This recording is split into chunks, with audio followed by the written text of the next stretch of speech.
अस्सलामुअलैकुम friends, welcome back to my channel NB cooks homemade recipe. நான் இன்றைக்கி உங்கள் கூட ஷேர் பண்ண போகிற சிம்பிளான ஒரு paneer gravy recipe. Masala paneer gravy ரொம்ப சூப்பராக இருக்கும். பார்க்குறதுக்கு அதே மாதிரி அழகாக இருக்கும், சாப்பிட்றதுக்கு செம்ம டேஸ்டியாக இருக்கும். நீங்கள் கண்டிப்பாக ஒரு தடவை இந்த மாதிரி ட்ரை பண்ணி பாருங்கள். ட்ரை பண்ணி உங்களுக்கு பிடிச்சதுன்னா கண்டிப்பாக அடிக்கடி செஞ்சு சாப்பிட்டு பாருங்கள். இது சப்பாத்தி, பரோட்டா, நான் எல்லாம் கூட சூட் ஆயிடும். ஃப்ரைட் ரைஸ் கூட, வெரைட்டி ரைஸ் கூட சாப்பிட்லாம். அவ்வளோ நல்லாயிருக்கும், செம டேஸ்டியாக இருக்கும். தோசை அப்பத்து கூட சேர்த்து சாப்பிட்லாம், அவ்வளோ டேஸ்டியாக இருக்கும். நீங்கள் ஃபஸ்ட் டைம் என்னோடய சேனல் பார்த்துட்டு இருந்தீங்கன்னா கண்டிப்பாக சப்ஸ்கிரைப் பண்ணி எடுத்துக்கோங்க. சப்ஸ்கிரைப் பண்ணிங்கன்னா பெல் ஐக்கன் ஆலில் அமுத்திக்கோங்க. ஆலில் அமுத்தினீங்கன்னா நான் புதுசு ரெசிபி போடுறப்போ உங்கள்கிட்ட ஃபஸ்ட்டு வந்து சேர்ந்துடும். அதுக்கப்புறம் பார்த்துக்கோங்க, லைக் பண்ணிக்கோங்க. ஃப்ரெண்ட்ஸ் அண்ட் ஃபேமிலிக்கு ஷேர் பண்ணிக்கோங்க. வாங்க ரெசிபி பார்த்துடலாம். நான் ஃபஸ்ட்டு ஒரு கடாய் வச்சுட்டேன்.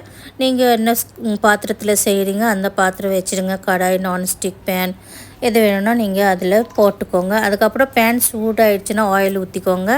ஆயில் ஊற்றிட்டு ஃபஸ்ட்டு நம்ம ஆயில் கொஞ்சம் சூடாகிடுச்சுன்னா வெங்காயம் எடுத்து வச்சுருக்கோம், அதை போட்டுடலாம். நான் இங்கே பெரிய 3 சைஸ் வெங்காயம் எடுத்துருக்கு. நீங்கள் உங்களுக்கு கிரேவி எந்த மாதிரி வேணும் அந்த மாதிரி எடுத்துக்கோங்க. மீடியம் பெரிய சைஸ் இது. ரொம்ப பெருசுன்னா 2 போட்டுக்கோங்க.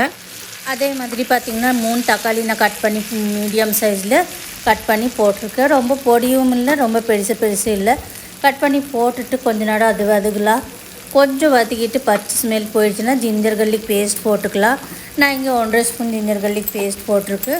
என்னோடய தேவை அளவுக்கு நான் போட்டு கொஞ்ச நேரம் நல்லா வதக்கணும்.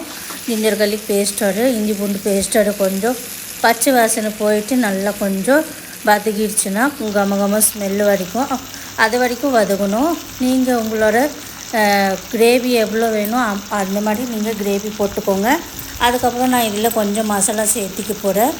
உப்பு, மஞ்சள் தூள், மிளகாத்தூள், அதுக்கப்புறம் நான் ஒரு 1/2 டீஸ்பூன் உப்பு போட்டிருக்கேன். ஒரு 1/2 டீஸ்பூனுக்கு கொஞ்சம் கம்மி மஞ்சள் தூள் போட்டிருக்கேன். ஒரு 1 ஸ்பூன் மட்டும் மிளகாத்தூள் போட்டிருக்கேன். 1 ஸ்பூன் இது போட்டிருக்கு, மல்லித்தூள் போட்டிருக்கு. ஒரு 1/2 டீஸ்பூன் ஜீரகத்தூள் போட்டிருக்கு. நீங்கள் ஜாஸ்தி காரம் சாப்பிட்றது இருந்துச்சுன்னா வெறும் மிளகாத்தூள் போடலாம். நாங்கள் கம்மியாக மசாலா காரம் சாப்பிட்றதுனால நான் இங்கே காஷ்மீரி ரெட் சில்லி பவுடர் போட்டுட்டு கொஞ்ச நேரம் அப்படியே வதக்கணும். கொஞ்சம் தண்ணி சேர்த்து வதக்கலாம். மசாலா எரியக்கூடாது. அதனால் மசாலா கடிஞ்சு போச்சுன்னா நல்லா ஒரு கசப்பு தன்மை வந்துடும். அதனால் கொஞ்சம் தண்ணி ஊற்றி சேர்த்து நல்லா வதக்கிடணும். வதக்கிடுச்சுன்னா பாருங்கள், கலர் எவ்வளோ அட்டகாசமாக வந்திருக்கு. ஆனால் இந்த கலர் இருக்காது.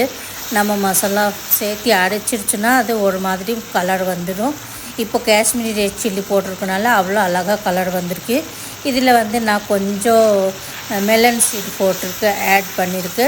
நீங்கள் மெலன் சீடு இருந்துச்சுன்னா போட்டுக்கோங்க, இல்லைன்னா முந்திரி பருப்பு போட்டுக்கலாம். அவ்வளோ டேஸ்ட் நல்லாயிருக்கும், சேம் டேஸ்ட்டு தான் இருக்கும். நான் என்கிட்ட மெலன் சீடு இருந்துச்சுனால நான் இதை ஆட் பண்ணியிருக்கேன். அதே மாதிரி கசூரி மேத்தி கொஞ்சம் ஆட் பண்ணியிருக்கேன். கொஞ்சம் தயிர் லாஸ்ட்டில் ஒரு 100 கிராம் தயிர் போட்டுட்டு கொஞ்ச நேரம் அப்படியே வதக்கிட்டு குக் பண்ணிடணும். உங்களுக்கு எல்லா மசாலா இதில் நம்மளுக்கு 80% குக் ஆகிடணும். அவ்வளோ நல்லா குக் ஆகிடுச்சுன்னா அதுக்கப்புறம் கேஸ் ஆஃப் பண்ணிவிட்டு இது ஆடுறதுக்காக விட்டுடலாம். ஆடிடுச்சுன்னா மசாலா நல்லா மிக்சியில் அடிச்சுக்கலாம்.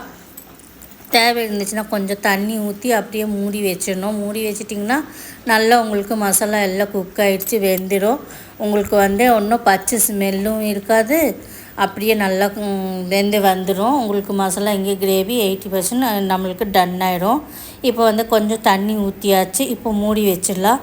மூடி வச்சுட்டு ஒரு 5 மினிட்ஸ் இல்லை, ஒரு 3 to 4 மினிட்ஸ் குக் பண்ணால் போதும். இப்போ பாருங்கள், தண்ணி ட்ரை ஆகிடுச்சு. இறக்கி வச்சிடலாம். இறக்கி வச்சுட்டு கொஞ்சம் சூடு ஆடிடுச்சுன்னா நம்ம அதுக்கப்புறம் இது மிக்சியில் பியூரி பண்ணி வச்சிடலாம். பியூரி பண்ணி வச்சுட்டு நம்ம மறுபடி கொஞ்சம் குக் பண்ணணும். அவ்வளோதான், ஜாஸ்தி இதில் தேவையில்லை. இப்போ கொஞ்சம் பட்டர் போட்டுக்கலாம். பட்டர் போட்டிங்கன்னா அவ்வளோ நல்ல ஸ்மெல் அட்டகாசமாக இருக்கும்.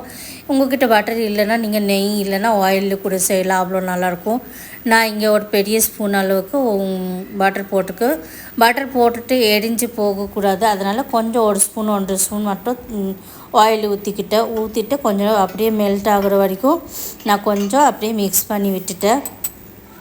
நீங்கள் வேறு ஏதோ ரெசிபி பார்க்கணுன்னா நீங்கள் எனக்கு கமெண்ட் பண்ணி சொல்லலாம். நீங்கள் கமெண்ட் பண்ணி சொன்னீங்கன்னா நான் உங்களுக்கு கண்டிப்பாக செஞ்சு காட்டுறேன். அதுக்கப்புறம் பார்த்திங்கன்னா உங்களோட ஒரு லைக் ஒரு கமெண்ட் ரொம்ப விலை மதிப்பானது.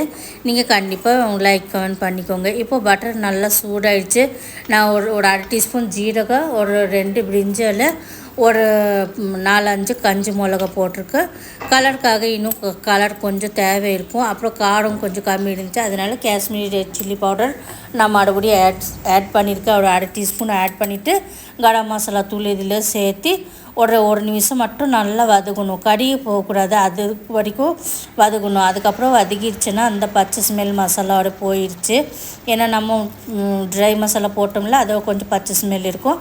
அதனால் கொஞ்சம் அப்படியே குக் பண்ணதுனால மசாலாவோட ஸ்மெல் போயிடுச்சு. அதுக்கப்புறம் நம்ம ஃபஸ்ட்டு மசாலா குக் பண்ணி சில் பண்ணி அடைச்சி வச்சுருக்கோம், அதை போட்டுடலாம். போட்டுட்டு அதுக்கப்புறம் பார்த்திங்கன்னா இப்போது ஒரு நிமிஷம் 2 நிமிஷம் குக் பண்ணணும். குக் பண்ணிவிட்டு மறுபடியும் தண்ணி எவ்வளோ உங்களுக்கு கிரேவி திக்னஸ் வேணும் தண்ணி ஊற்றிக்கலாம். நீங்கள் ஃபஸ்ட் டைம் என்னோடய சேனல் கூட வர்றீங்கன்னா கண்டிப்பாக உள்ளே போய் பாருங்கள். அவ்வளோ நல்ல ரெசிபீஸ் எல்லாம் இருக்கும். Simple easy homemade recipe. நம்மளுக்கு வீட்டில் கிடைக்கிறது பொருள் வச்சுட்டு நம்ம எல்லா ரெசிபி செய்யலாம். ரொம்ப தேடுறதுக்கு அழிகிறதுக்கு உங்களுக்கு தேவை இருக்காது. பக்கத்துலேயே கிடைக்கும். வீட்டில் இருக்கிற பொருள் வச்சுட்டு நம்ம எல்லா ரெசிபி செய்யலாம். சூப்பராக இருக்கும், சிம்பிளாக இருக்கும். அதே மாதிரி பார்க்குறதுக்கு ரெஸ்டாரண்ட் ஹோட்டல் போல் இருக்கும். அதே மாதிரி சேம் டேஸ்ட் உங்களுக்கு கிடைச்சிடும். வீட்டிலே வெளியே ஹோட்டல் ரெஸ்டாரண்ட் போல் எப்படி டேஸ்ட் இருக்கும் அதே மாதிரி டேஸ்ட் உங்களுக்கு வீட்டிலே கிடைக்கும். நீங்கள் கண்டிப்பாக ஒரு தடவை ட்ரை பண்ணி பாருங்க. என்னோடய ரெசிபி ட்ரை பண்ணி பார்த்துட்டு உங்களுக்கு பிடிச்சதுன்னா நீங்கள் என்னோடய ரெசிபி எப்படி பிடிச்சது நீங்கள் ட்ரை பண்ணி உங்களுக்கு எப்படி வந்திருக்குதுன்னு நீங்கள் கமெண்ட் பண்ணி சொல்லுங்கள். இப்போ பாருங்கள், கிரேவிக்கு நான் தேவையான அளவுக்கு தண்ணி ஊற்றிட்டு கொஞ்சம் மல்லித்தலை அப்படியே கட் பண்ணி போட்டுட்டு நல்லா மூடி வச்சிடலாம். நான் ஒரு கொதி வந்துருச்ச உடனே நான் கேஸ் ஸ்லிம்மில் வச்சுட்டு ஒரு 2 நிமிஷம் மட்டும் குக் பண்ணிவிட்டு அதுக்கப்புறம் தொடர்ந்து பார்த்தேன். இப்போ கரெக்டாக தான் இருக்குது. இப்போ இந்த டைமில் நான் பன்னீர் சேர்க்க போகிறேன். நான் பன்னீர் ஒரு 300 கிராம் எடுத்துருக்கு. உங்களுக்கு தேவையான அளவுக்கு நீங்கள் எடுத்துக்கோங்க. அதே மாதிரி சைஸ் எந்த மாதிரி நீங்கள் எடுக்கிறீங்க அதே மாதிரி கட் பண்ணி எடுத்துக்கோங்க. கட் பண்ணி உங்களுக்கு பிடிச்ச சைஸில் கட் பண்ணி நீங்கள் போட்டுட்டு நல்லா மிக்ஸ் பண்ணிடணும்.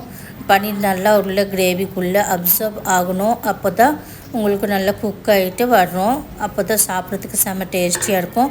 உங்களுக்கு பிடிச்சதுன்னா நீங்கள் கொஞ்சம் அப்படியே ஆயிலே ஃப்ரை பண்ணி கூட எடுத்துக்கலாம்.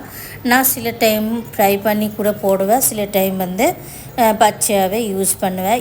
இந்த ரெசிபிக்கு நான் பச்சையாக யூஸ் பண்ணியிருக்கேன். ஏன்னா இது மசாலா கிரேவி, பன்னீர் பட்டர் மசாலானா அதில் ஃப்ரை பண்ணி போட்டால் நல்லாயிருக்கும். நீங்கள் உங்களுக்கு பிடிச்சதுன்னா நீங்கள் அந்த மாதிரி பண்ணிக்கோங்க, ஒன்றும் பிரச்சனை இருக்காது. நான் ஒவ்வொரு கிரேவியில் ஒவ்வொரு மாதிரி பண்ணுவேன். இப்போ பாருங்கள், ஸ்லிம்மில் ஒரு 4-5 நிமிஷத்துக்கு அப்புறம் தொடர்ந்து பார்த்தா அவ்வளோ அட்டகாசமாக இருக்குது.